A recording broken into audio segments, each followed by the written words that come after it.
menjadi umatnya, bangsa yang kudus, imamat, rajani kepunyaannya, dan dilayakkannya untuk memberitakan perbuatannya yang ajaib. Kita dipilih menjadi umatnya. Shalom, balik lagi di Voice of Hope, Suara Pengharapan. Hari ini kita mau sharing dengan tema berakar serta berdasar di dalam kasih, diambil dari Efesus 3 ayat 16-17. Aku berdoa supaya Ia menurut kekayaan kemuliaannya, menguatkan dan meneguhkan kamu oleh rohnya di dalam batinmu, sehingga oleh imanmu Kristus diam di dalam hatimu, dan kamu berakar serta berdasar di dalam kasih. Ketika kita membaca Efesus 3 ayat 16-17, kita diingatkan akan pentingnya menjadi berakar dan berdasar dalam kasih. Apa artinya bagi kita sebagai pengikut Yesus? Ada 4 poin yang mau kita bahas. Yang pertama, berakar dalam Kristus. Yang kedua, berdasar dalam Kristus. Yang ketiga, mengalami kuasa Roh Kudus. Dan yang keempat adalah menjadi saksi kasih. Yang pertama, berakar dalam kasih. Pohon yang kuat dimulai dari akar yang dalam. Akar yang kuat memberi kestabilan dan nutrisi. Demikian juga kasih Kristus. Menjadi akar menguatkan iman kita. Saat kita ingin mengalami kasih-Nya, kita dapat bertumbuh dalam iman dan karakter. Berakar dalam kasih berarti kita membangun hubungan yang intim dengan Tuhan, mengenalnya lebih dalam, dan menerima kasih-Nya tanpa syarat.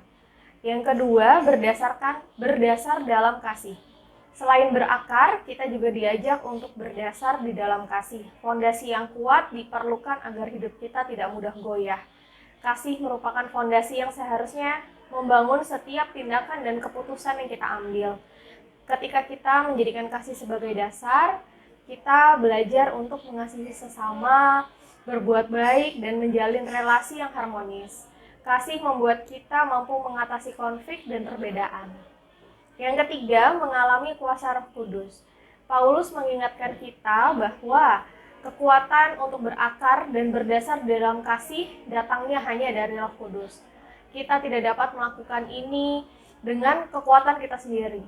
Melalui doa dan ketekunan dalam firman, kita membuka diri untuk dipenuhi oleh Roh Kudus yang akan memampukan kita untuk mengasihi dengan cara yang Allah inginkan. Yang keempat, menjadi saksi kasih. Ketika kita berakar dan berdasar dalam kasih, hidup kita menjadi cerminan kasih Kristus kepada dunia. Kita dapat menjadi saksi bahwa kita bisa menjadi suratan terbuka bagi orang lain, menunjukkan bahwa kasih sejati ada dan dapat dirasakan. Dengan demikian, kita tidak hanya bertumbuh dalam iman, tetapi juga berkontribusi dalam membawa banyak orang kepada Kristus. Membuka diri untuk dipenuhi Roh Kudus agar kasih mengalir di dalam hidup kita adalah proses yang memerlukan kerendahan hati, kesediaan, dan komitmen. Yang pertama, kita harus melakukan doa yang tulus. Yang kedua, kita wajib membaca dan merenungkan firman Tuhan, menghadiri kebaktian dan komunitas yang ada. Yang keempat, refleksi diri, mendengarkan suara Roh Kudus, berbuat baik kepada sesama, dan menerima pembinaan rohani. Kita harus berterima kasih kepada Tuhan dan mengajarkan kita untuk berakar berdasar di dalam kasih. Biarkan Roh Kudus bisa memampukan kita untuk mengasihi seperti Yesus mengasihi kita. Terima kasih, Shalom. Terima kasih sudah menonton podcast Voice of Hope edisi Oktober dengan tema Stay Excellent.